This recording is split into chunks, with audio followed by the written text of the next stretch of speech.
Hello, everyone. My name is Rowan Pantel. I'm a puppeteer, designer, and I'm currently in a PhD program at the University of Saskatchewan in the Engineering Design Mutualism Lab. Uh, and Saskatoon is on Treaty 6 territory and homeland of the Métis Nation. And I like to acknowledge them because that's where most of my research will be taking place.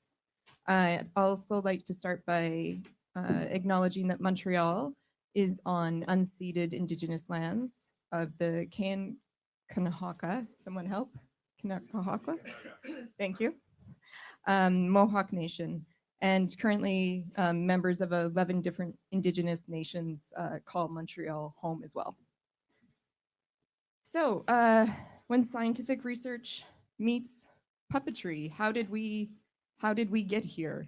I walked into an engineering lab in February of 2024, looking to use some of their equipment that they had at the university.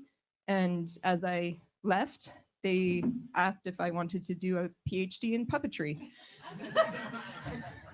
Random, but it's what happens. They oddly were looking for a puppeteer, and I happened to be looking for some equipment to use. And that's sort of what brought me into this field of looking at scientific research and puppetry, and looking at puppetry as a tool of communication and helping scientists communicate what they know, what they're researching. And so today we will explore how puppetry can be used in scientific research to share knowledge and foster dialogue between public and researchers. I'd like to introduce our panelists today from across the country. I'm going to start with Kenneth Williams in Edmonton today is joining us. Kenneth, can you go ahead and introduce yourself? Hello, everyone. Kenneth Williams. I am beaming in from the not so frosty city of Edmonton. I am from the Treaty 4 territory. My First Nation is the George Gordon First Nation, and I currently live in Edmonton. And I'm a professor at the University of Alberta in drama. And my the grand majority of the work I do in theater is as a playwright and dramaturg. Awesome. Thanks, Kenneth. And Antonia, next to me. Hi, I'm Antonia Leney-Granger. I'm artistic and general director of Théâtre du Renard, an artistic company that aims to bring science and great ideas closer to a general audience, mostly using object theater and podcasting. Geneviève. Hi, everybody. Yes. Hi, everybody. My name is Geneviève. I'm not that good in English, so you may laugh this afternoon. No. Thank you. No. But no, it's gonna be fun. I'm a conceptor of the project, documentary project on the St. Lawrence River ecosystem, from the river to the stage. And I'm also teaching in the environment master degree at University of Montreal, and I'm teaching as well as the National Theatre School of Canada. So the mix arts and science, it's where I am exactly in between. Thank you. All right, so back to me. I am going to, so I've got on screen French and English, but it is a quote for you to look at as we're having a discussion, but it's from an American puppeteer. And I have another quote that I like to open this conversation with. And in 1938, the American Puppetry Journal was a journal that existed in the US, and puppeteers from across the country and including Canada could send in their questions. How do you do this? How do you do that? How do you build? How do you mix? And someone from somewhere wrote in, having to make his own puppets and scenery, write and act in his own plays, and then sell it, mustn't a puppeteer be a genius? And the response was, it would help.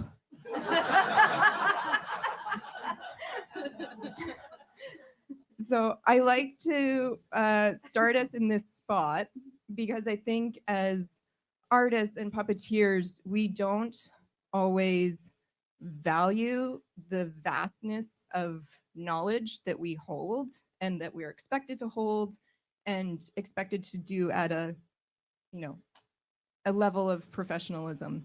And when going into work with scientists and researchers and people outside the arts, I think it's important to center us on this spot first.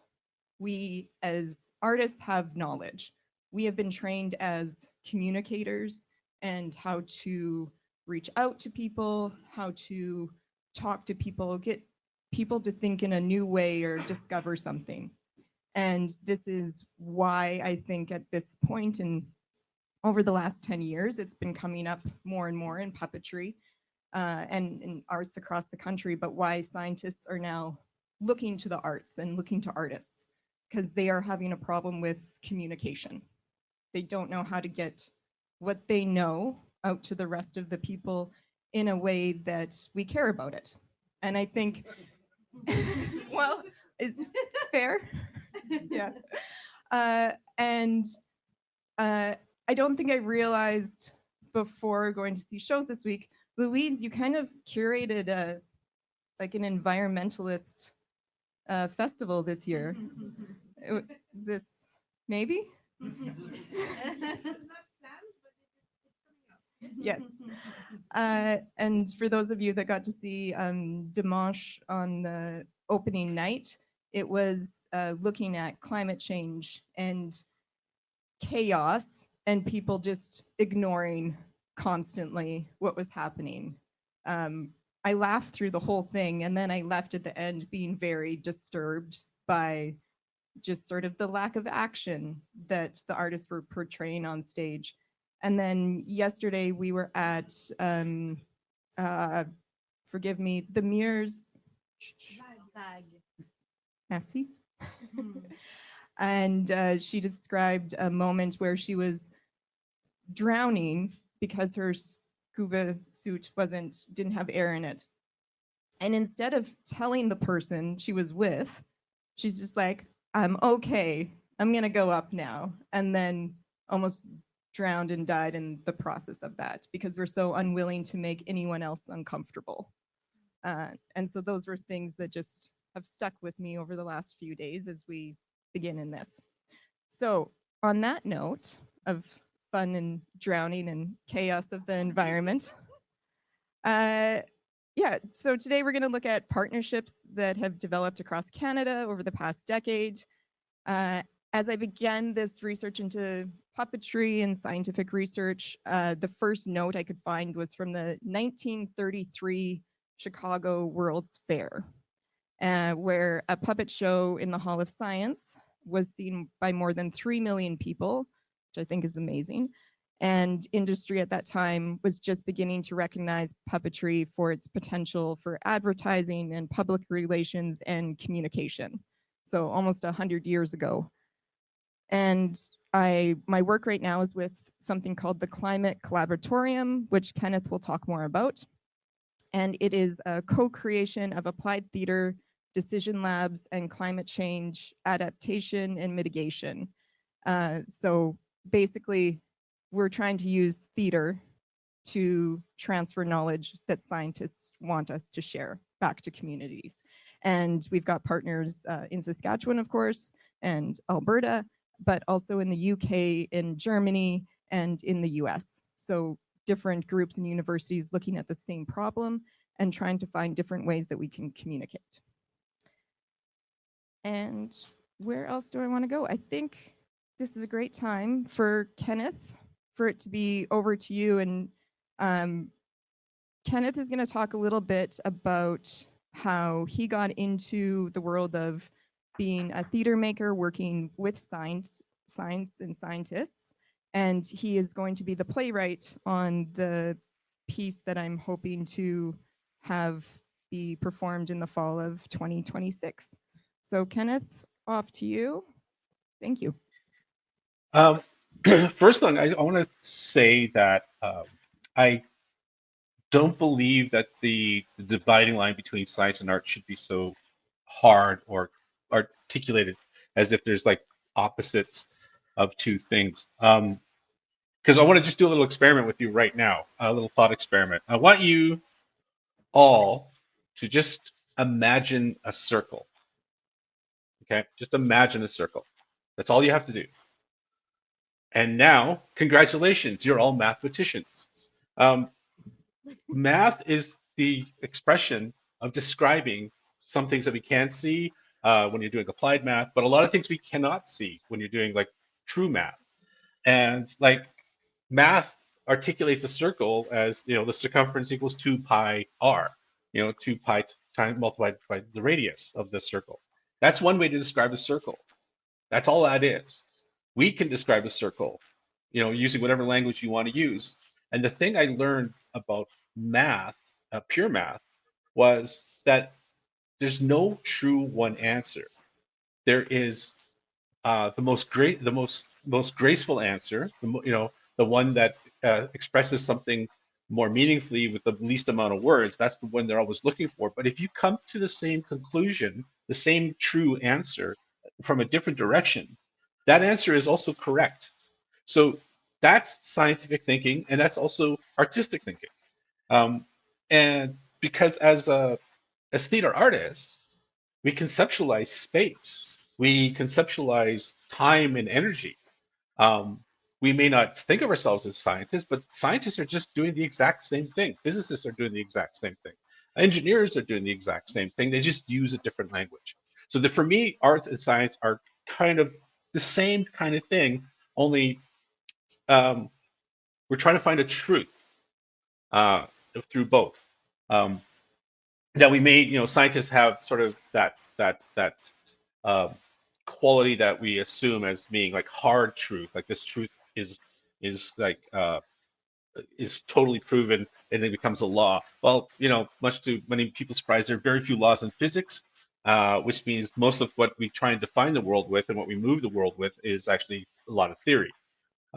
So I don't see the real. I think there's an artificial disconnect between the two that both sides kind of reinforce and try to play off on one another. And I think this is why now scientists and artists, theater artists, are starting to come together. Is because scientists have a real issue with how they're communicating, because they're only communicating to each other, and they're realizing that we need to communicate to a larger world and explain things differently. Because if we don't, our value in society is going to become less. They're becoming to realize that they have a place to play, they have a part to play in society as well. And it's not so hard and fast. They have to understand the fluidity, and they do. They just have never used art to explain the fluidity before, or as much. And you know, we look at the great Renaissance artists and scientists, particularly Leonardo da Vinci, who brought both together seamlessly. That's, you know, I don't see why we can't do that as well as theater artists. It's particularly, again, in theater, in the type of art that we do in theater, requires physics, requires mechanics, it requires emotion, it requires language, it requires the synthesis of all these massive things coming together. That's why I was beginning to sink into this. It was just previous to when I worked on downstream with the Global Institute of Water Security, which I'll talk about later. But it started to sink into me that there's more ways to articulate the universe, and that they shouldn't be considered mutually exclusive, because they're all leading to the same truth. We're all trying to find the truth with our words of expression, with our art, and with how we create. We're all nodding our heads. I don't know if you can see us. I can see your heads, but I can't see anybody else's. The audience is also nodding along. Yeah. Kenneth, do you want to talk just really quickly about downstream, just as your intro, and then we'll pass along? Sure. I think that's a good start. Okay, sure. It's downstream was created because two social scientists who work with communities, Graham Strickland and save me, Rowan, who is his partner's name? Bradford. Larry Bradford, thank you.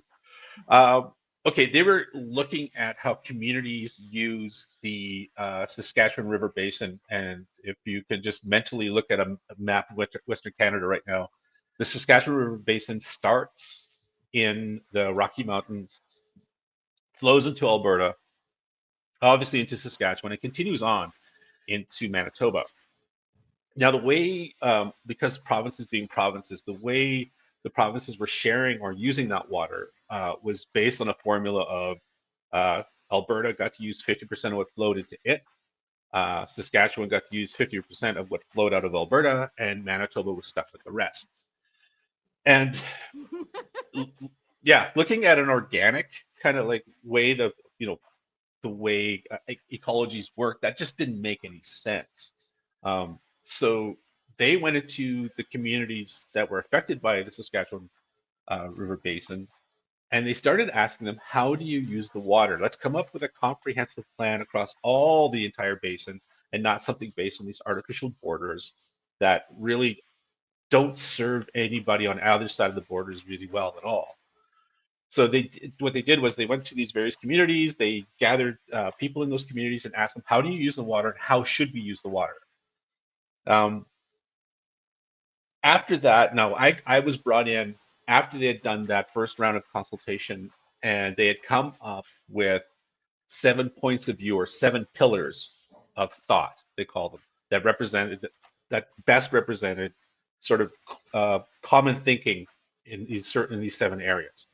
And what they wanted me to do was to write a play that would go back into the community, where those 7 pillars of thought would be examined again, and then they would get more data to get more clarity on how the communities thought, but also to get more discussion between all the people within that community, because they were kind of like, when I mean pillars, they could be they could be opposite to all the other pillars of thinking. So one of the problems they have, and this is where communication comes in, talk about science, expressing scientific information to a community, is that you're going into a community that is actually quite well educated, but they're also well educated in their point of view, and they will articulate their point of view with aggressively, and discussion doesn't really happen. Usually people are just throwing facts and information at each other based on their politics and their industry or whatever. And so I come from one of the theater backgrounds I have is something called popular theater. It's similar to forum theater, sort of arises out of forum theater, but it's adapted so that there's more fluidity and there's more freedom in the information passing back and forth between the audience and the actors and the action. So I took these 7 points of view and I created characters out of them. And one of the things that we do in popular theater is that when because we do go to communities quite a bit with different types of questions that we want the community to answer, or they've asked us to come in to answer, is something called an empathy game. And the empathy game is a bit of a joke, because what you're doing is you're actually making fun at the most extreme ways, with the most hilarious ways you can, of each person's point of view, right? And what it does is it makes people, because people who have a very strong point of view think that they're smarter than everybody else, and no one thinks like me, and I'm smarter than you, and you just don't understand because you're dumb, right? That's kind of that. So what this does is it breaks that down, because it makes you realize, oh, everyone thinks I'm an idiot as well. Like, my point of view is, it's not unique that I think I'm smarter than everybody else. Everyone thinks they're smarter than everybody else. So once that's broken down, dialogue can start to happen. The next thing that had to happen was I had to get people off their feet and doing something in the play where they affected in real time the actions of the play, and thus anything they did would affect the next scene and the next scene, because everyone, what the scenario I created was a flood, and the community only had a certain amount of resources to stem the flood. So I was actually making them make a hard decision of, what are you going to save and what are you going to sacrifice, so that they could think like they have to now have empathy again for people's points of views who are opposite of their own.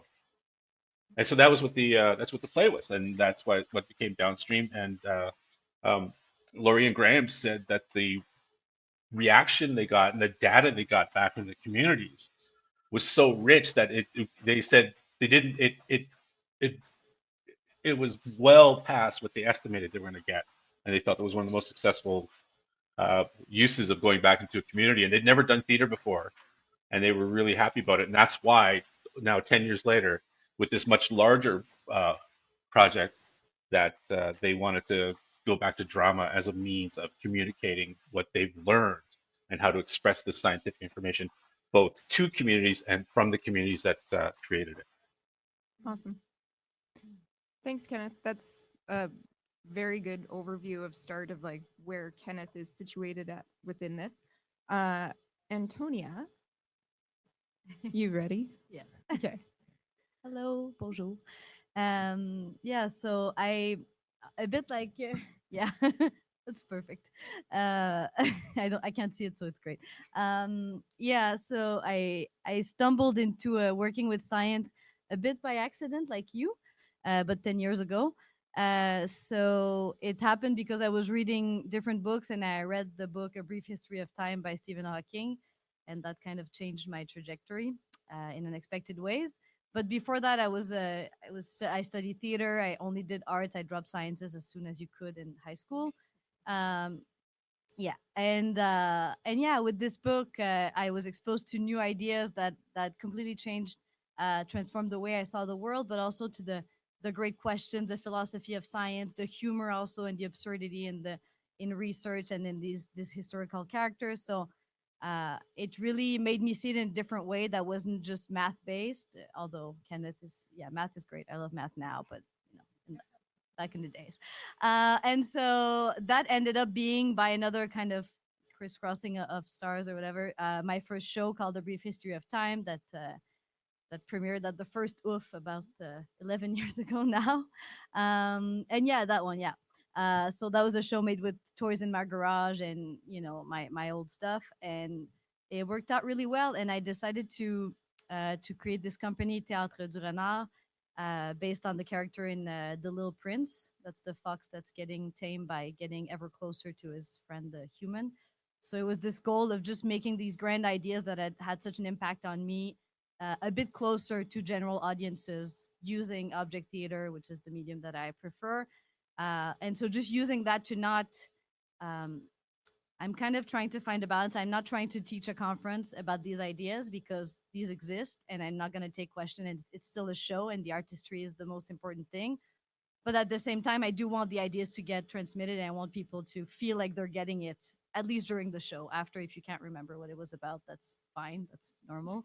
But at least you get a kind of a glimpse of it, and maybe it lights up a curiosity that some of us, especially as adults, might have lost because we weren't fans of math in high school, and it's easy to kind of drop out of that world, I find, and say, oh, science is just for scientists, but you can play the guitar or like do some circus on the side or some dancing, and that's fine, or do some sport, but why can't you just do science as a hobby even if that's not your job? That's kind of my yeah, it sounds weird when you say it, right? But why not? So I was interested in opening back that door for adult and teens a bit.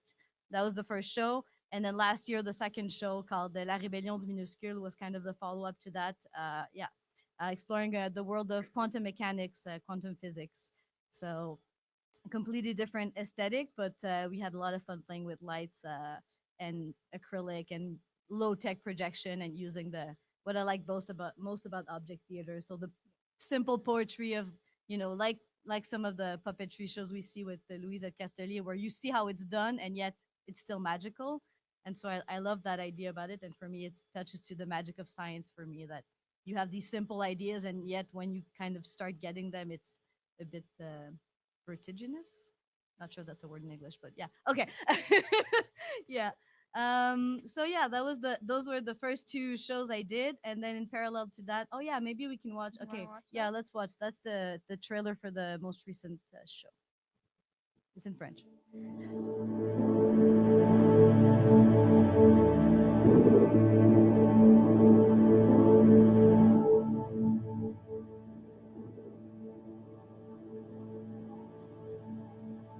La réalité, c'est quoi?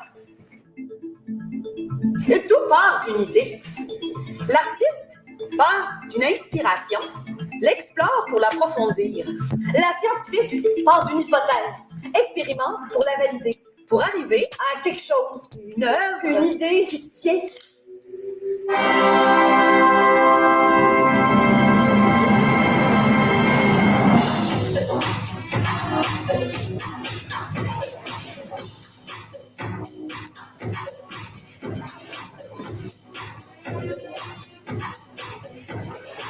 Ils se comportent comme des particules. Comme si ils changeaient leur nature profonde juste parce qu'on les regarde. Impossible. Pas pour moi.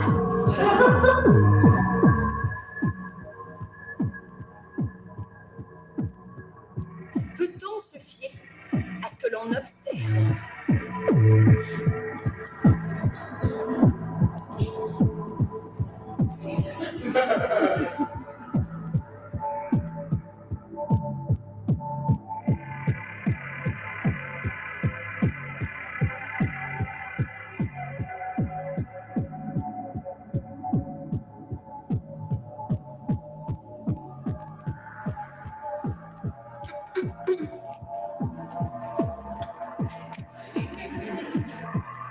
Comment notre monde où tout est prévisible peut-il être fait de particules élémentaires qui, elles,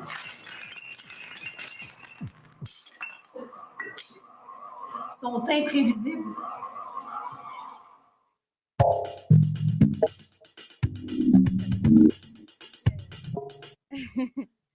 So yeah, okay, so that's a bit of the most recent show that we did, we premiered last year. And yeah, for the future projects, we're centering, I guess, like you guys, like everyone, on ecology, on our relationship with the living world, because it is the most important issue of our day for sure. And so I did a podcast about urban nature, so mixing.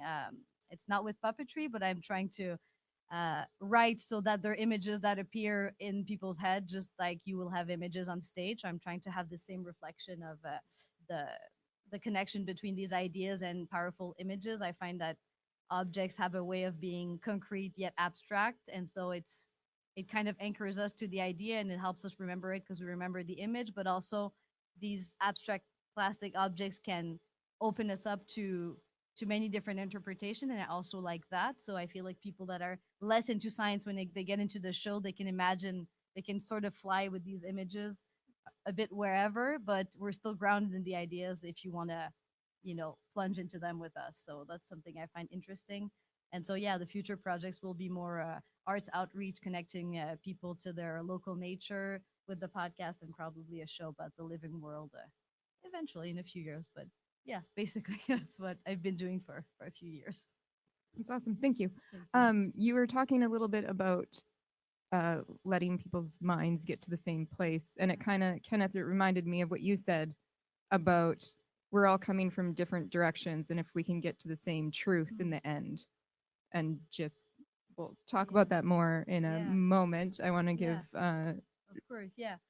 I'll say a small thing, which is that truth for me is an interesting concept when it comes to science, because I came to science thinking that they had truth, and scientists know things, or experts know things.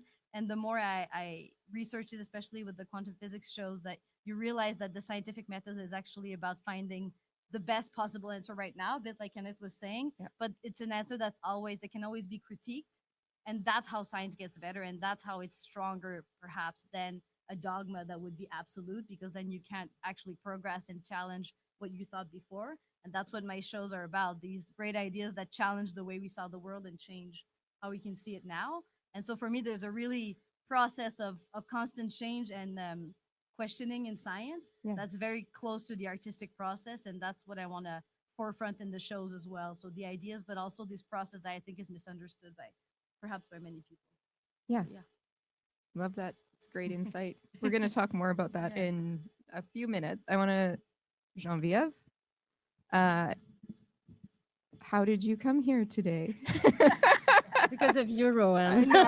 We collaborated last year together. And no, but I'm very happy to present after Kenneth and after Antonella, because in fact, I'm going to say the exact same thing. So I can just do repeat. No, I'm kidding. But in the sense that for me, arts and science, it's exactly the image of circle that Kenneth was talking. No, it's all about the same. In the sense that if we are looking for knowledge only by a theory or by scientific paper, we are missing the living knowledge. Where is it from? Science is an adventure. When you go on the field, when you do ecology researches on the field, you meet people that they are absolutely crazy, and they are always in adaptation. It's raining, and now we have the tide. It's not the tide. We have to wait. We will do it at 2:00 in the morning, and then we have ice, so we cannot sample the St. Lawrence, and then they are so creative in the way to sample and to look for, to get knowledge, and to put relation between these knowledge and the knowledge that they are come from before and from other in sciences. So collaboration is also something very, very important, and the power of the field. And when you speak with specifically oceanographers or people in limnology, it's adult water, drinkable water, not salted water. And when you talk with researchers like this, they are gonna all tell you millions of stories about their field.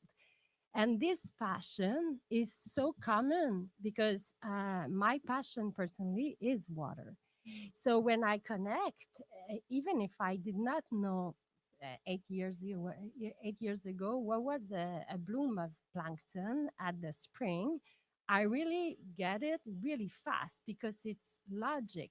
Each spring, after the ice, more sun, poof, phytoplankton, and then you have zooplankton, and then all the traffic chain is coming, the whales are migrating, and so it's all about logic, and it's interfering physical, chemical, sun, everything is coming, biology, of course, and you have like a field of knowledge altogether. And it's exactly where, if you try to understand a field only by accumulation of data, you're going to be limited. And this is why when you get into complex ecosystem interrelation system, it's very, very hard to treat complexity. But with arts, this is a strategy because we don't have to explain everything. We just open the door and we invite the public to imagine that complexity. And this is where the power is between arts and science, which absolutely I agree so much with Kenneth. They are not in opposition, they are in correlation and circularity. The thing is, in research creation, we have an ethic. So absolutely, arts and sciences, when they are together, they need to get the same ethics. We need to communicate something which is exact, but not necessarily representational. Yeah, at first degree, like in cinema, we don't have to tell everybody because and you will see, even if I do a documentary with a crane, so it's kind of a puppet, but instead of a puppeteer, we have a crane as a puppeteer. But even if I do things that I perform in aerial dance, the head on the bottom, the exact information or knowledge we are transmitting is real and it's alive. And which is interesting myself as a researcher. I forgot to tell, I researcher, associate researcher as well as a UPER Center of Research Center at the National Circus School with my colleague here, Naila, who's working in neuroscience and arts as well. So when I do my researches, what is interesting myself is the dynamic of an ecosystem. And how can we tell the public about that dynamic? And which me, I'm coming from 25 years background in circus, so I know that language, and I know that we are always adapting ourselves to the safety first, the gravity, the other ones. We need to collaborate. We need to work always with engineers. We need to imagine structures and then how we can perform, and the environment where we can perform. It's absolutely important. You cannot do a German wheel in grass, by example. So we need to adapt and understand where we are.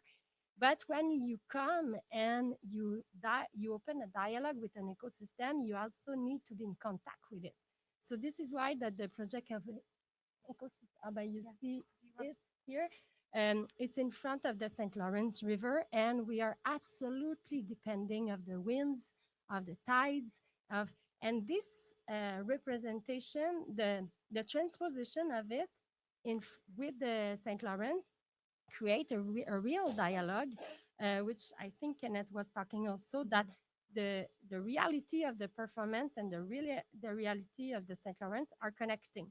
And that power, which is also at the source of the passion of the researchers that they are on the field every day, we mix everything and we can invite people to understand how big that ecosystem is and how valuable it is. Great Lakes and St. Lawrence ecosystem is 25% of the water in the world. And we never understand it. We are drinking water of the St. Lawrence. We are depending of it. All our goods, our transport, our economy, our biology, our biodiversity, the fisheries. It's an ecosystem which, if it stops, we stop right now, no? So this is so taken for granted that sometimes we need to imagine really big project to remind us how we are dependent of it. And this circus is not talking about performance, it's talking about vulnerability, because if I have built a very big apparatus in Chantier Naval, Naval, where you build where you build boats, ships, the big industry. that place, I don't know. Say if I build something, it's very big in aluminium, very strong, and 15 meters height. But when you stand it 100 feet in the air, it's very small and very vulnerable. And people are like, and this, you cannot express it by data. So this is exactly where the connection between living knowledge and data knowledge needs to connect, I think, to make us realize that we are very lucky to be dependent of these big ecosystems. And I don't think St. Lawrence needs protection. I think it needs that humans understand that they are depending and they need to respect. So I think that they are much bigger than us, and this is exactly the proportion that I am playing with that project. Do you want me to play your video that you sent, and it'll just give an overview of sort of the complexity of everything that you're working within? It takes a few minutes, so if it's too long, we can just cut it after. Do you want? Should we just do a couple minutes? And yes, see? of course. So do this when you're enough.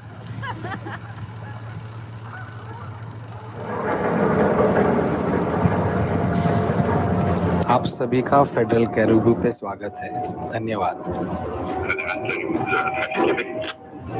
Oui, bonjour monsieur, on est en montant à Tracy. Je vais donner 17h05 pour contre-cœur. Le gros navire va ralentir, le petit navire va venir se coller. Le gros navire va déployer l'échelle de corde et le pilote monte dans l'échelle de corde pour aller à bord. Et là, doit marcher et monter jusqu'à la timonerie, rencontrer l'autre pilote pour faire le changement de pilote. Bateau pilote, le fédéral Bristol. Fédéral Bristol, bateau pilote. L'échelle de corde, c'est vraiment l'emblème du pilote. C'est tout un monde. Ce qu'on pourrait faire, c'est de mettre une chute avec des boules dedans. Ça pourrait faire l'effet d'un convoyeur, comme s'il tombait dans la pêche et l'industrie, comment on peut travailler ensemble.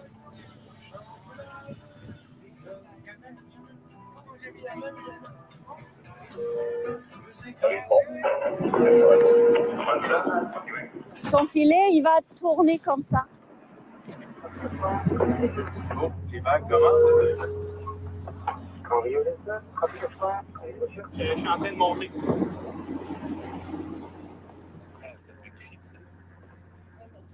Bon, ok. Et on étudie la dérive et la dispersion. Pourquoi? Parce que s'il y a par exemple un déversement d'hydrocarbures, il est important de voir par où la nappe de pétrole va aller. Ça, c'est la dérive qui caractérise la trajectoire. Et ensuite, c'est quoi la surface de la nappe de pétrole? Quelle surface la nappe de pétrole va prendre à la surface de la mer? Ça, c'est la dispersion.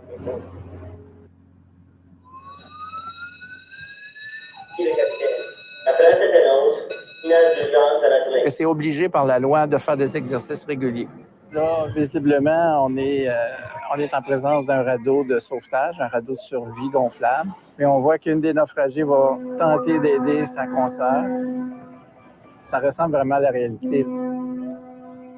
Dans le temps des canots à glace, c'était une époque avant l'apparition des bateaux à vapeur. Trafic Québec, le Trans-Saint-Laurent. Les bateaux en moteur sont apparus. Attaché à Saint-Siméon.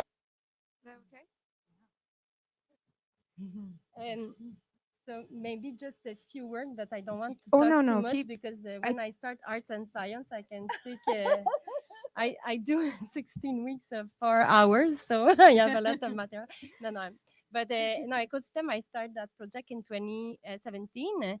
I decided to quit my career and to go camping. And from that camping, I said, no, I'm going to reorient my life. And I decided to apply for a PhD at UQAM. And I've been there without a master's degree. They let me enter in the program. And this is how I started to go on the field and to understand the living knowledge of sciences. I have worked with more than 300 scientists, fishermen and women, and people from the industry of ports and maritime industry. And this has been like the adventure of my life. 5 years of a lot of camping and driving the 132 and the 138 many times. St. Lawrence is gigantesque. From Montreal to North Atlantic, it's about 17 hours driving. So and you have both sides. So it was really a big shot. I've been on all type of ships with icebreakers and the small barge, tugboats, crossover ships, researchers ship, of course. So the images that you have seen are in my images from the field, and the image that you have seen then with the pilot co-creating, it's 2 years of residency of co-creation. So when I've been on the boat, I got connections with people from the boats. And then I redo residences of creation all along the St. Lawrence. And these people that they were absolutely not from arts became co-choreographer with us. So there's really the fishermen of crab that co-created with us the scene, and all the sounds, they are from the investigation part mixed with the creation residence, because sometimes when they were talking to the artists, they had the discourse was really, really painful for the soundscape.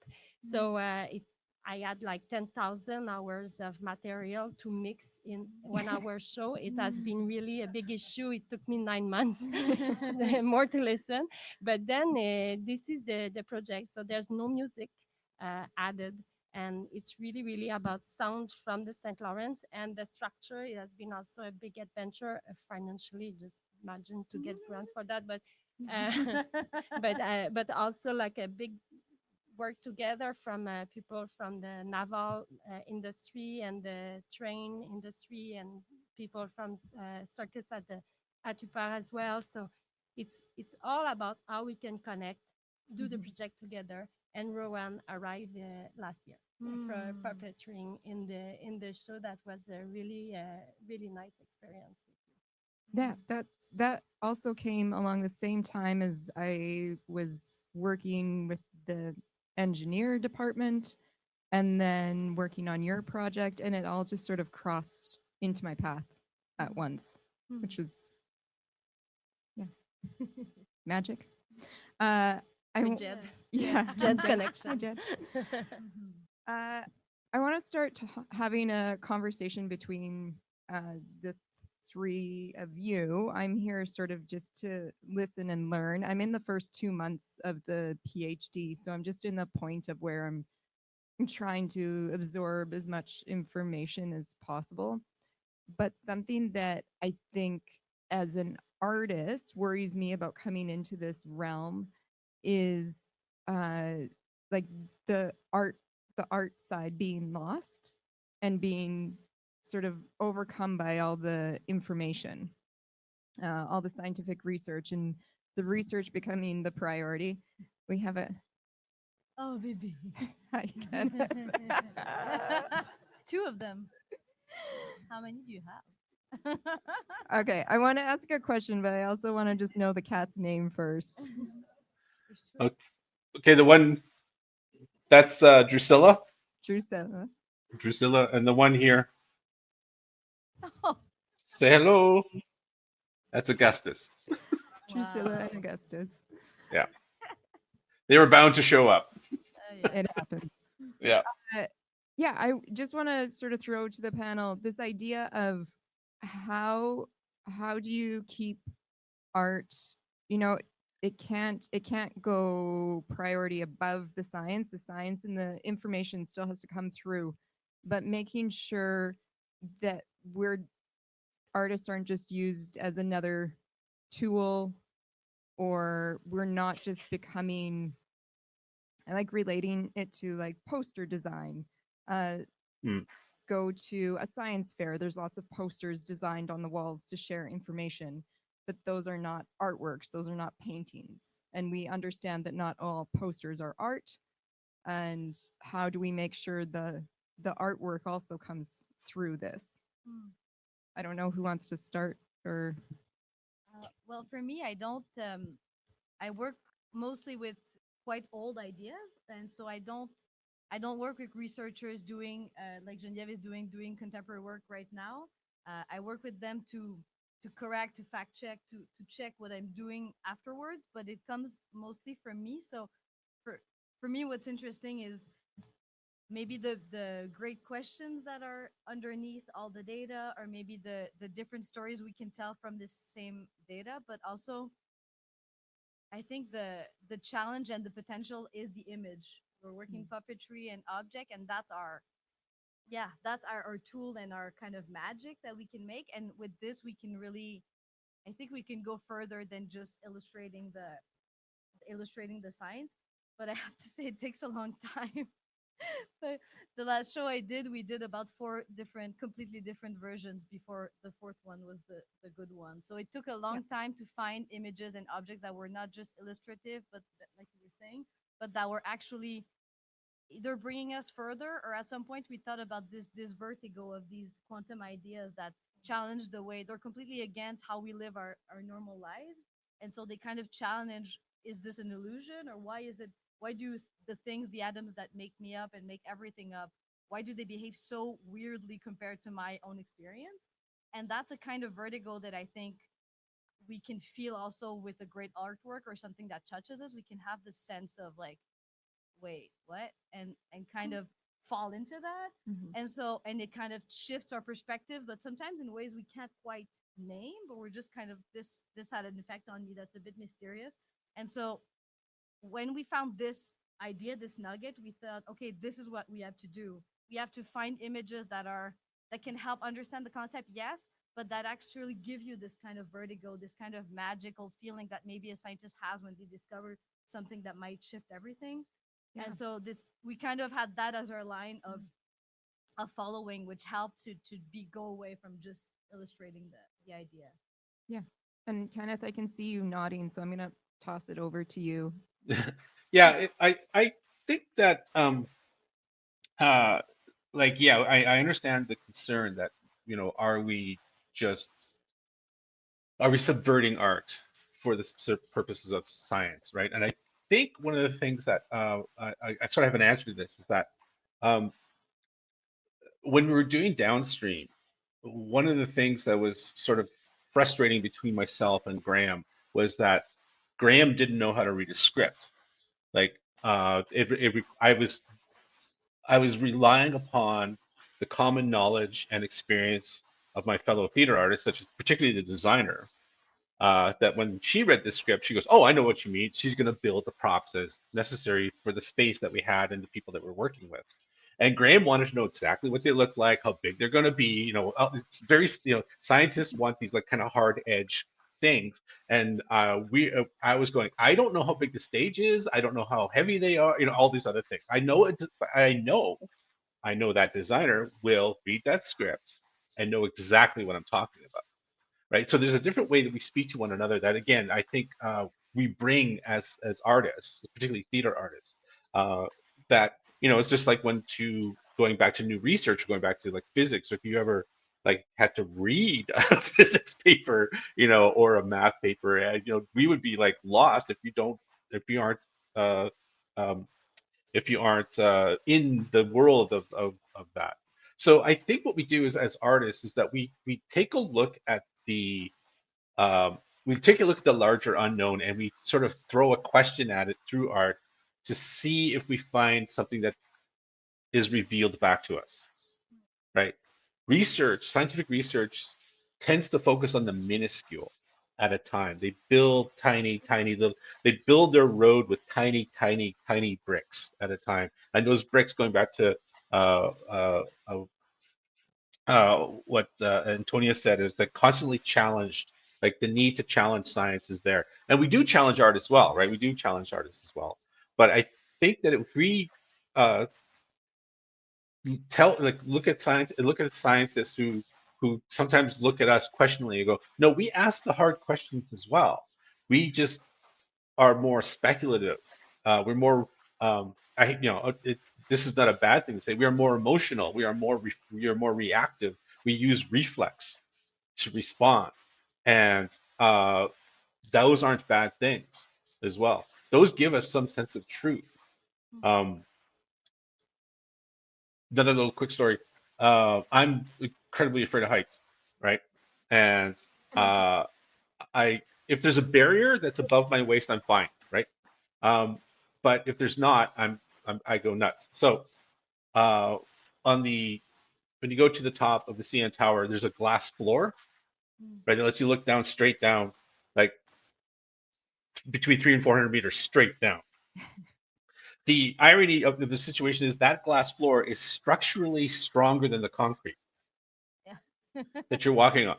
So you're safer on the glass floor, right? But because we as human beings, it makes sense you're afraid of heights. We can't fly. We're gonna die if we fall. We see nothing but ground beneath us that far. We react, right? That reaction is truthful. That's not a bad reaction. That's not, it's as logically as we can try and make it. That I am scared, right? I am physically reacting to a circumstance that I know I can talk to myself over and over again and try to explain is safer than the concrete, but because I can't see the ground from the concrete, my reaction goes away, right? That fear disappears immediately.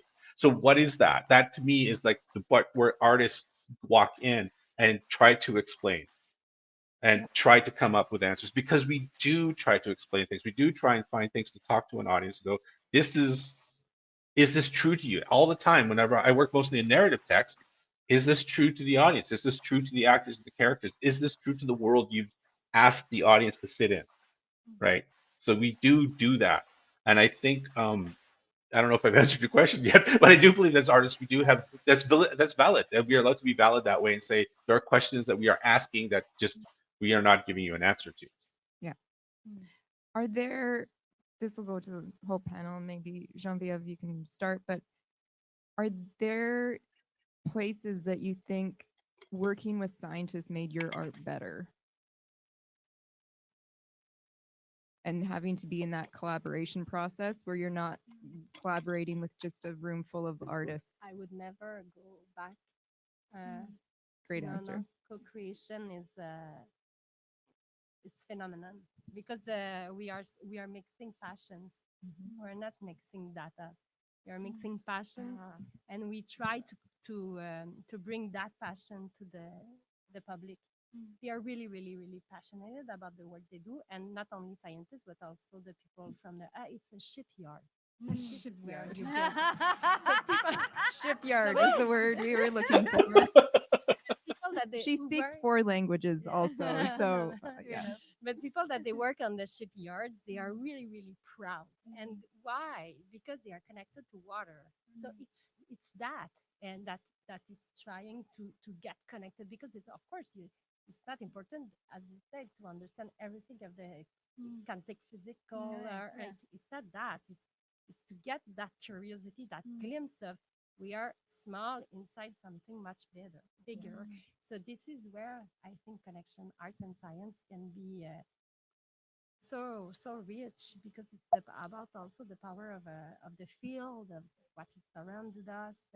So yeah, that would be my answer, but it's really, really subjective. So I don't know. It's only for myself. I would say, and of course, arts is a form of knowledge, and I really, really think that it should be much more recognized in our society. And it's sometimes that I've had a lot of breaks. How can a person from arts can understand? This has been like a prejudice really, really often. But once you are doing things and you are participating at the sampling of scientific sampling or stuff, that prejudice breaks, stops. So because we connect. So it's also a way that we should say and push limits of arts, because it's a knowledge form, and I'm really, really sure about that. Your time up? No, we still have time. No, you're That's good. okay. Yeah, the arts as the knowledge. I mean, so coming from the University of Saskatchewan, we just had a huge amalgamation of the visual arts, music, and theater department, and they all existed within themselves prior. Now they're under one heading. And I think there is a fear that the knowledge that we have in arts is not being prioritized.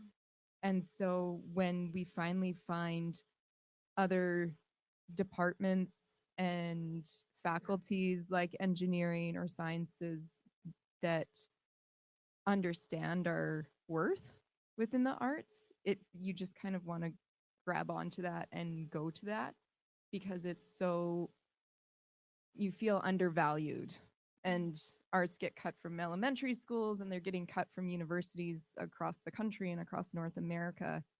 And I do think it's a time of like building community and like these relationships with, this is what I feel like I you're think talking it's about. gonna- It's like you have to build that community to get the trust that you have something to give back to the community. But really, really quickly, Yeah. if I can bounce on that, the GIEC now the main priority of IPCC, the I think. No, thank you. The main priority is not to let know people that are climatic changes. It's to make people realize and move. And what you were talking about, it's people that don't move. We don't move. I'm wearing polyester. The societies are not moving, but they know. So in part of their head, they know, but the other part, we continue. So that disconnection is the main concern of the GIEC. And I think that art should be recognized also as the power of transformation, because it's really hard to say to people, change yourself, because it's good. But if we are bringing a sense, people are going to change. So I will stop there, but I think we have a really big potential in research creation, connected to sciences and connected to the world as well, to economics issues and all issues. But I think it comes back to what the Sir Kenneth told about the CN Tower. you know that it's safe, and yet you're still, the emotion is stronger, and the emotion is what makes you act, even though you know. So I think this is the same thing playing with us for climate change. You know, the emotion still acts whether you know or not. And at this point, you're right. We all know it's not about that. So it's about acting, and acting will always come, I think, from a place of emotion. So this is the part that artists can play, and I believe personally should play, because for me this connects to the purpose of why we do this. Why are we telling these stories? We always told stories to save the world, I think. So now there's something else to, it's the same story in some ways, and yet we have to adapt to how things are right now. So I think emotions are kind of a crucial part of that. And also I would say the imagination of a desirable future is something that I'm also really interested in. So if all our futures are this dystopic nightmares that we see in movies, then there's no way to actually imagine something else. And so that also freezes you in anxiety, because basically all that you see and all you're able to imagine are these stories that have been fed to you. And so how can we feed new and different stories that make you want to act towards something, and not just, fleeing from something or being paralyzed or being afraid of all that you will have to give up, instead of like all that you will have to gain in community and time and social relationships. We have all these issues that could be solved while also solving the climate crisis, and actually having a nicer world in the end. But we need artists, I think, to help us imagine that, and imagine the diversity of forms that can take. I think that's the richness of art as well, that you don't need consensus. In science, you do have at some point a leading theory, and then you can challenge that, but it does want to build towards a structure of the world that makes sense, that kind of is unified. It will never achieve it, but it's going towards that. And art for me is a bit the opposite. We value this diversity, and all different things can exist at the same time. And I think we will need this complexity, as Geneviève was saying, in the future. We will need different strategies. We will need different ways to approach things and to connect with each other. And I think art can help with all of that. You're talking about hope. Like art is here to bring the hope back, because we are dealing with like climate action narratives are often this like doom and gloom. We have lost the hope in the conversation. And I think a lot about so the climate collaboratorium that I'm working on and Kenneth is working on, it's trying to get that conversation to called the transformative, like a win-win narrative. So bottom up approaches. We're not looking at the policymakers. We're looking at doing local things that matter, where we can actually get 2,000 people in a community engaged and moving in the same direction, and not arguing about all the other things in life, but bringing community back together where we have been so divided. Kenneth, do you have things to add on to that? We have 10 more minutes, and then we'll open up conversation. Okay, I'll just say really quickly, because with the collaboration, whatever this massive collaboration, we're looking at what communities can give back, to the world in way of solutions. Maybe solutions is a hard word, but outcomes or hope or directives or plans. In the Cree language, we do not distinguish our pronouns between genders, or we distinguish our pronouns between animate and inanimate. So we don't have he, she pronouns in Cree.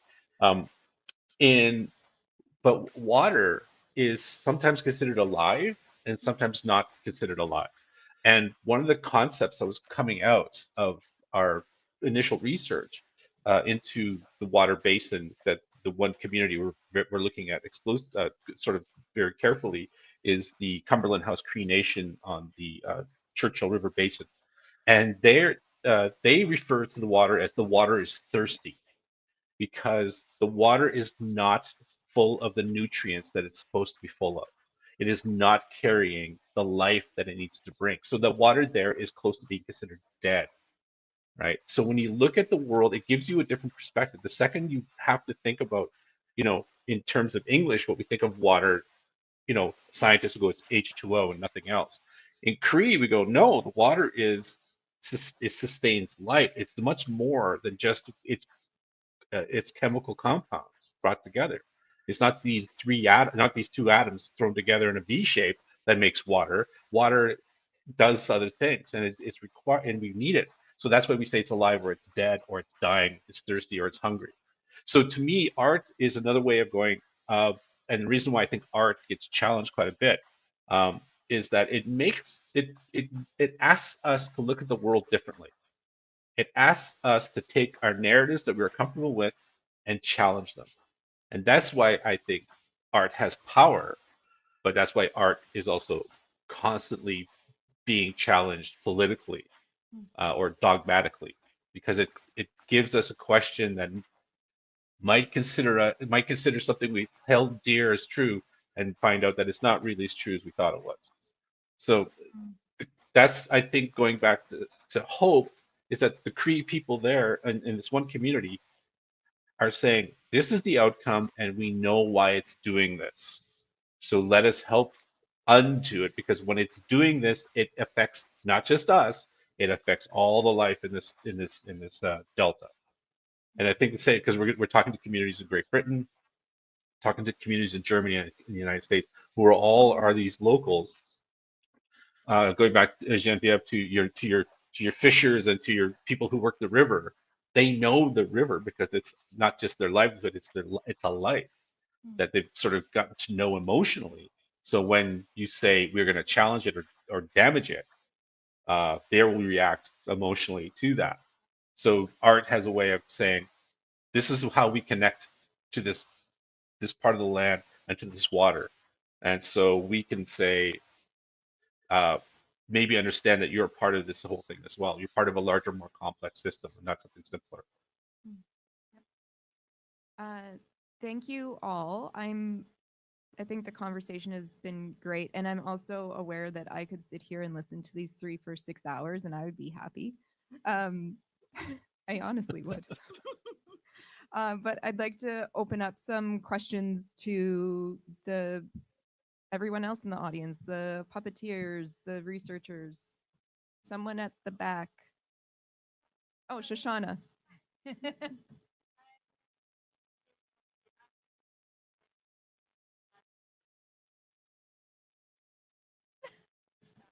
Oh, wait, Shoshana, I have to ask a quick question to Mehdi. Do we need on the microphone? Okay.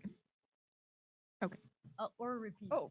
You can just repeat her question if you understand. Oh, but that works.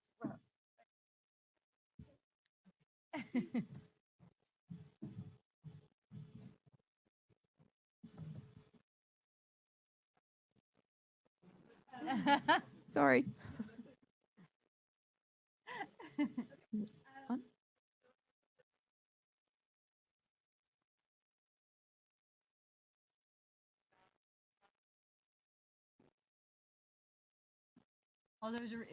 I'm going to start. Shoshana's just saying the appreciating the art and advocacy. This is for those of you online and for Kenneth. So appreciating the arts and advocacy, and then I'll let you take it from there. Sorry, I was saying I appreciate all of your advocacy, that art and science are kind of the 2 pillars of our evolution of humanity. The 2 big differences that come up for me in listening to you between these 2 fields are capacity for failure or celebration of failure or not, and funding. And it gets a little bit into your question, Rowan, about where these 2 things are very much in competition and where one really kind of outdoes the other. And we watched this billions and billions of dollar rocket just explode to bits, not take off the ground, and everyone was like, yes, a step forward for science. It's wonderful. We celebrated. And then you have a performance. It's not like the best show ever. It's a flop. And you're, oh gosh, everyone's so upset. And there's just a horrible just erasure of that artist because it wasn't what, there's a very, very different standard when it comes to the idea of failure. There's a very, very different standard when it comes to the realities of funding and what support is provided to those and on what conditions you are allowed to fail and not fail. And I'm curious if any of you could speak to that. I think I'd like to talk just for a second on it. One, Shoshana, have you gone to the O'Neill at all? Great. And so the O'Neill is O'Neill Puppetry Intensive. It happens in the US every year. And one of their mottos, which I think is great, is risk, fail, and risk again. But it is the only space, I agree, that you're actually allowed to fail, because as soon as you're on stage in other locations that aren't as supportive, we're artists aren't allowed to fail at the same rate. In terms of funding, I think I'm interested just in how science could provide additional funding to arts research. I am only doing, it sounds crazy, but it's really the only reason I'm here today, and because of that and Louise. But I said yes to doing a PhD because it's being paid by the engineering department. And both my advisors are social scientists, but working within the engineering faculty. And so my tuition's covered. I'm allowed time to research, to travel, to come to arts conferences. And I think, is it horrible to say? I was like, get into some science research and maybe you can have some science funding to help fund your ideas and your puppetry, and you can learn things through that. So I am, because there are two different pools of funding. As artists, we are not getting the funding that scientists are getting. We are not ever going to be able to access that or write the grant that someone on the other end would give it to us over the geologist. Yeah, it's interesting. I mean, just to I would nuance that a bit, because for me, okay, everything is connected to capitalism, but okay, let's go. So funding and failure for me are a bit the same question in a way, because we're allowed to fail when we have the money to fail and start again. So for me, it's a good point. It's not just our own perfectionism, because I think scientists feel that as well. I'm sure there's plenty of imposter syndrome and all of that, but it's more the means to actually fail and keep going through the failure, and see the failure as just a step. I think we all see our own flops as steps in our process, but if you don't have the means to continue, it gets harder. And I think in science, the funding also goes to things that will have a technological, commercial application that we can see right now to make money off of in the end. And when you're talking about theoretical physics, I've been at conferences where theoretical physics, at Théâtre du Renard, you remember, in October, we had this conversation with two physicists, and they said there is no money for fundamental research. For big questions, there is no money. We don't have more money than the arts. We have the same. We have zero. And so for them also, because there's no achievable goal that's kind of monetizable right now and that we can't see, there's no money for that. But one of the scientists there, Gilles Brassard, who's at Université de Montréal, in 1988, in theoretical physics, made up a protocol that is now the basis of all quantum computing that we hear about right now. So now it's a revolution in the world of computers, but 30 years ago, it's just a question that some guy on a math board was trying to solve just for the fun of it, in a way. And so you can never know which of these things will end up having a huge impact on the world, the same way that you can't know a great work of art will have an impact 100 years later. The person is often dead and when the impact is actually shown. So for me, there's also that nuance in the question of money, that we don't value these things that don't give us something that we can buy right now. Mm-hmm. Yeah, and that's why it's a bad slogan. Don't click on that buy now. Kenneth or Geneviève? Wait. No, go. No, but me, I agree a little bit with Antonella in the sense that in science, but first of all, you're probably talking about natural science, because social science, that's not big money like that. And the way that it functions in sciences is you're applying for programs that they are like 3 or 4 years, and it takes you like 5 months. You just 5 months of full-time writing a request. You need to say everything in 4 years, what you're gonna do, and your budgets are blocked for 4 years without inflation. And so it's really, really, really hard to get funding in sciences, really. And of course, it's different if you are applicated project, which is connecting with industry or emergency needs of the society. Okay, there's a fast track, but otherwise it's really, really hard to finance, and it's a wrong idea that we can have when we are in arts, because the councils of arts, they work for projects, and when you get funding, you are funded for like a project of many months or maybe a year, and then you change project. Of course, the risk of failure, it's also about a lot of our reputation, our ego, and it's really hard, because then your reputation, and you won't get the grant. But failure is true that it's part of our path of artists, and we do residencies, and we open our residencies, and we present steps of creation. Just because of that, we need to connect with public and to test and things. And so the projects in sciences are exactly the same. They do experimentation. Okay, it's not working, the sample, we get the weather against us, we missed our mission. So failure in these two fields for me are almost the same, in fact. And the issues is because of funding, is because it's absolutely not the same way of funding. But and of course there's a big hierarchy of the reputation of hard sciences, natural sciences, and social. So also when you are inside university, you feel smaller if you are in social. And so this we can open the onion forever. Open the can of worms. Yeah. Yes. Hi. Is it on, Madi? Oh, it's happening. Keep talking. Yeah. No.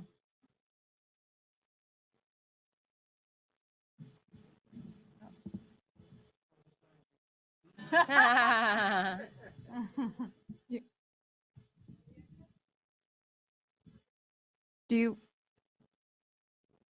you want to come use my microphone? Or she can just say it and you Oh, can yeah, say it back, sure. maybe for the Facebook.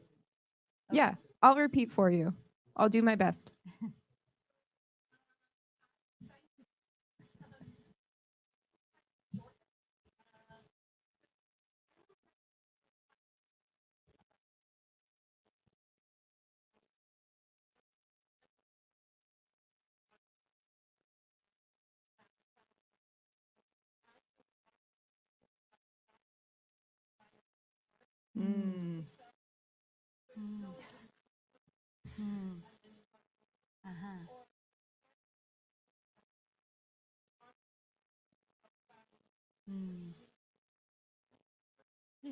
Yeah.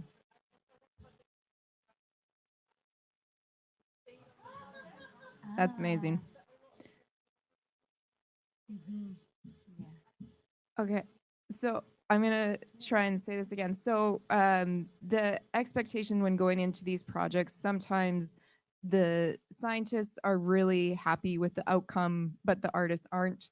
Sometimes the artists are really happy with the outcome, but the scientists are not. And if there was, what did you term it? Science? A scienturg instead of a dramaturg. I like it. So having a scienturg that is the translator between the two, able to communicate what the other is saying. It's kind of what you were talking about before of Graham not understanding like how to read a script. If you've never read a script before, and understanding that you can just pass that part over to the designer and they will give their own input. So how do we get to a point where everyone's happy? Okay. Kenneth? Well, that's going to be the challenge, right? That is the sort of the dynamic of the circumstance that we are specifically in. And yeah, you need the scienturg there to make sure your science that you're presenting is accurate, right? Is what they want to say. But there's, it's one of the few times I actually believe in magic, though. There's magic in theater. Magic is like there's the unknown elements that we literally will to existence. That's classic magic in its purest form. So we like, how do you communicate anything to anybody without hedging? We're translating, right? As much as common the roots of English and French are, you cannot purely translate English and French. Now just imagine translating Cree to English, and you're always going to be hedging. There's something's going to be hedged. Something's going to be sanded a little bit to fit into that proper definition, because we can't truly you're dealing with different languages. Unless you're fully immersed in that language, you can't translate it to it. You can't fully translate something. So there's that guesswork. There's that little bit of artistry, artistic license. There's a reason why we use it to make it work.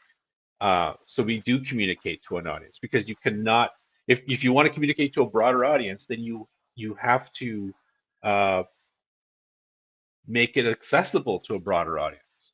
And when I was with the math department at the University of Alberta as part of a theater residency, there were literally math theories that are understood by maybe 10 people in the world, right? Or conjectures and whatever. So you go, well, how do I make that accessible to 11 people or 12 people or or 20 people? And they go, well, they got to know all this stuff. I go, well, not everybody can do that. So you lie a little bit to get to the truth, right? You're allowed to do that as an artist. That's the one license we have. Yeah. You're allowed to lie to get to the truth. Yeah. Yeah.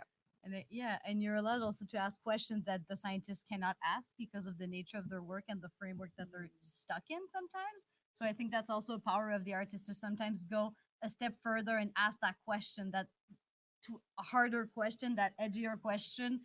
And then the scientist is like, yeah, I can't say that, but like, you say it. You say it.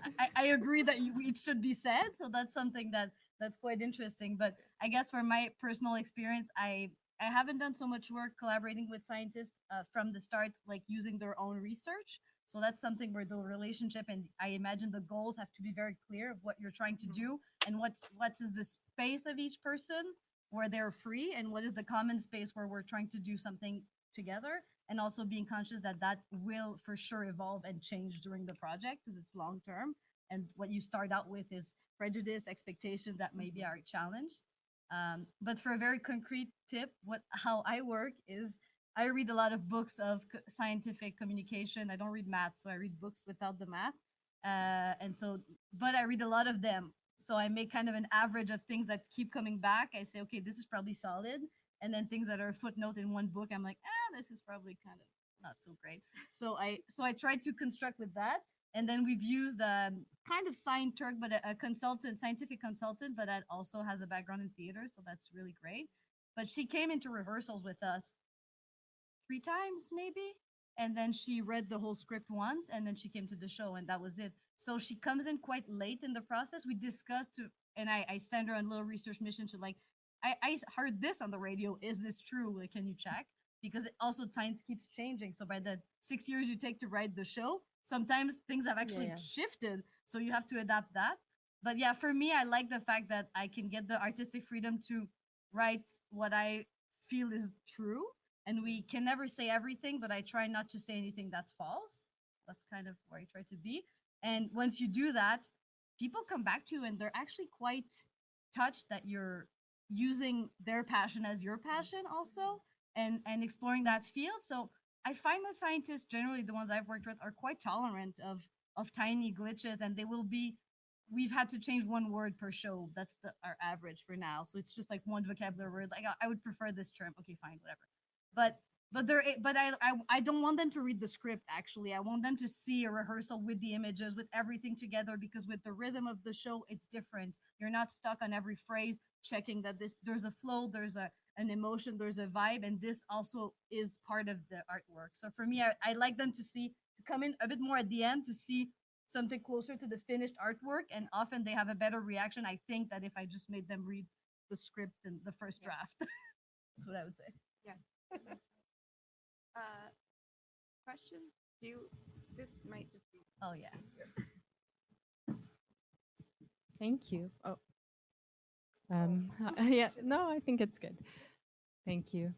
Yeah, it's a really great discussion. Thank you so much. I have several questions, but maybe just to start, I wanted to come back to the complexity that Geneviève you talked about, but also Kenneth in downstream you were talking about the different priorities and needs and power relations around the Saskatchewan River and the characters that, and you know, this empathy game that I really love and I would like to try in my own work.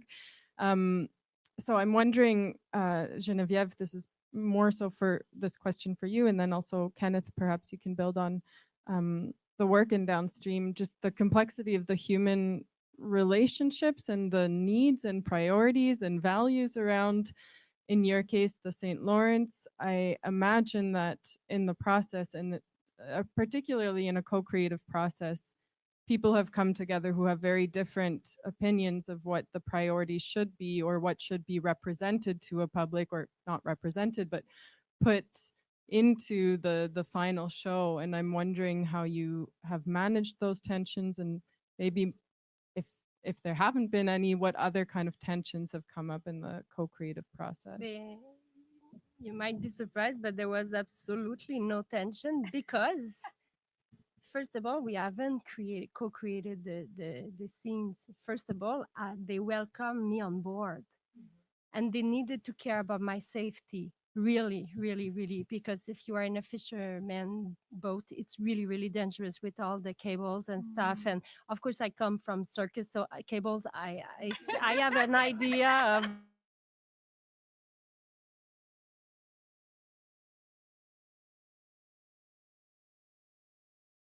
that, and to be carrying. And this relationship built like that because I was on board with them.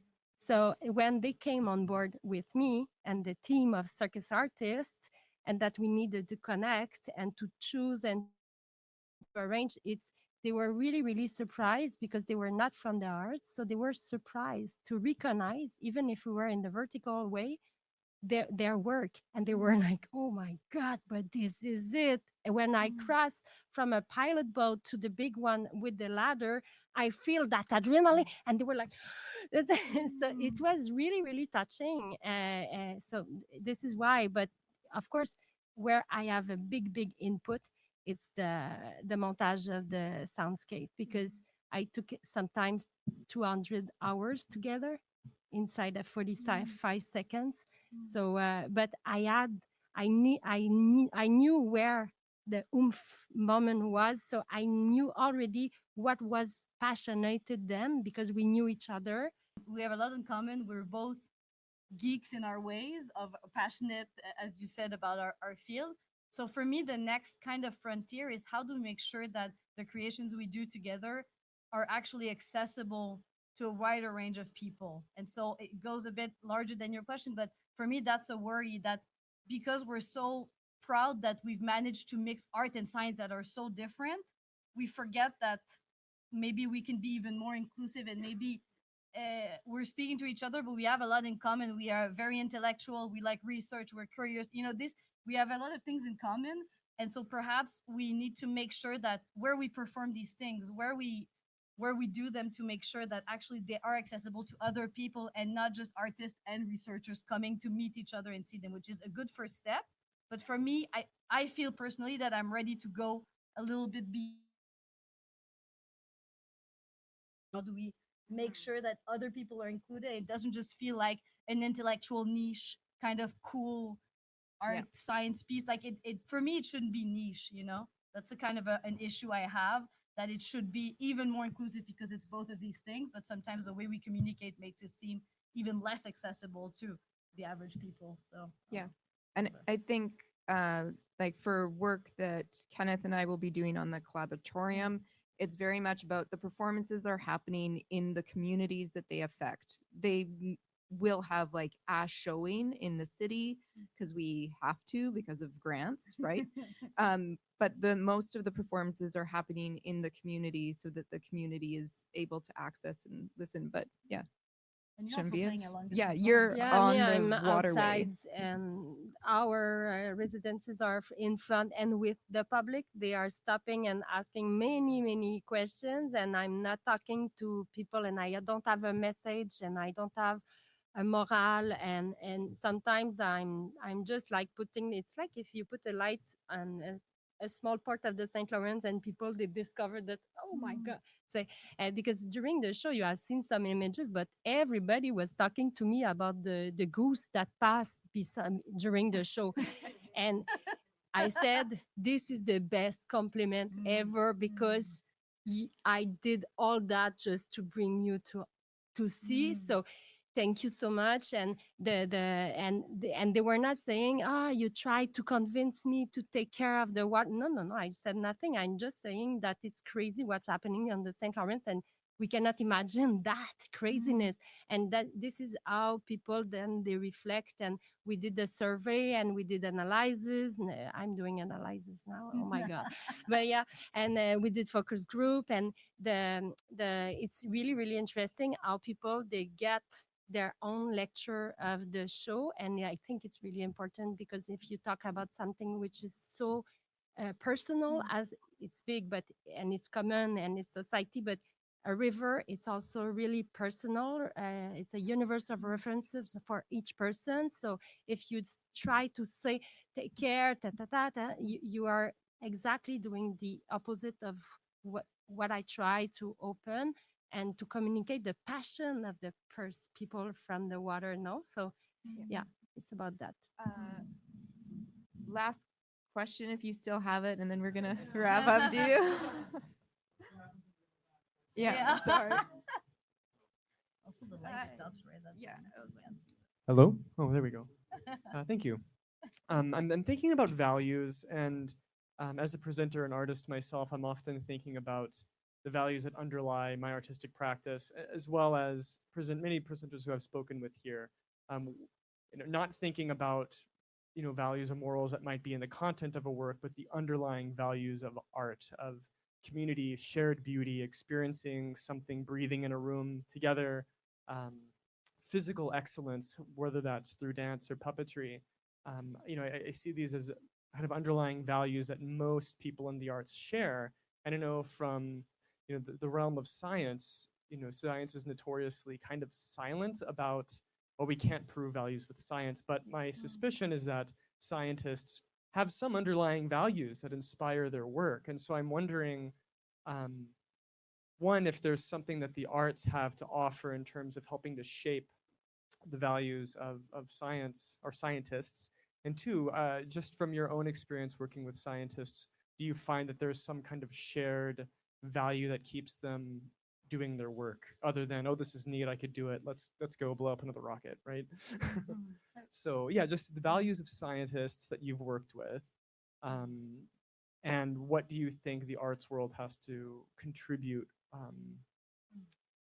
in the realm of values? Kenneth, maybe do you want to? Nice to see you back. It's great to be back. Where are the cats? Were you able to hear the whole question? Yes. Yeah. Okay, I'm going to take a specific example, so I'm not going to generalize, but when I worked with mathematicians, I found that their values, their points of view were actually more aligned with philosophers and poets. They look at this is funny, like people going back to why we hate math. We weren't taught math in a sense to look at the world, to explore the world mathematically. We were taught math that this block goes to this block and stuff like that. We were taught recipes, as one of the mathematicians was talking to me about. And they look at what's graceful. They look at what's beautiful. They look at questions that challenge our concept of what the universe is, and they look at conjecture and paradox. Like one of my favorite paradoxes is the Banach-Tarski paradox. Go look it up. I'm not going to try to explain it, but it looks at infinity, and there's a proof to it that shouldn't make sense. And they love that kind of stuff. And I think that a lot of scientists actually do. They just are afraid to say so, because science, as most people are taught, and the way we're indoctrinated into thinking is it's supposed to be functional. That's why we put so much weight on it. Science is supposed to function. It's supposed to make our life easier. But if you look at design, you look at industrial design, there's a beauty to what they're trying to do. There's an elegance to what they're trying to accomplish. So I think we have the same values. I think that society, largely in a capitalist society especially, looks at what's functional first. What functions, what can be commodified, what can be consumed and traded. And I think we got to just keep challenging that. We just got to keep pushing that elegance is important, because elegance gives us answers, as well as elegance gives us outcomes. Elegance makes our lives easier, and that's, I think, art does the same thing. That's great. We're gonna wrap it up there. Thank you all for coming today and listening. But any final thoughts? You good? Yeah, well, I guess, yeah, just to follow up on Kenneth, I think art and science both try to give meaning to the world, and some biologists now are thinking that the quest for meaning and the quest for beauty might be more connected than we think. So I resonate with your elegance things. Poetry is actually right near physics in my personal library at home, because I think there's kind of similar in many ways. So I put them together. But yeah, for me, it's this sense of wonder, I think, that we share, and perhaps that we can give back to the scientists, the sense of wonder at the origin of their passion, of this. Isn't it extraordinary that we're here and we get to ask these questions and we get to actually take the time to, there's something powerful there that sometimes we forget, both in our daily lives as artists doing grants and the scientists doing data and being in a very specialized field. But there's a reason they got into it, and it wasn't the recipe of the blocks in the math class. It was something bigger. It was a question. It was wonder at the state of the world, and wanting to create, be part of that story. And so I think that's what we can contribute to bring that flame back. Geneviève? No? I know. No, but I think it's the desire of discovery and the sense of being together and sharing, that we are sharing, scientists and artists and everybody, in fact, because the history, memories, and where are the connection points? It's much more important than arts and science. It's with everybody now. Yeah, I'm like this. It's good. I think for me, it's finding, going back to that idea of like community and hope, and finding reasons why we're more the same than why we are different in the end. Yeah, great. Merci, thank you. Merci. That's all my French.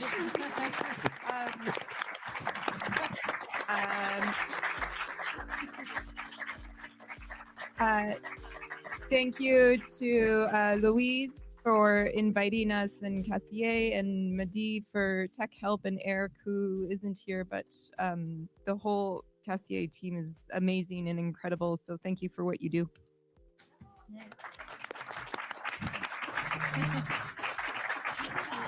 On a fait 4, on a fait 2, non?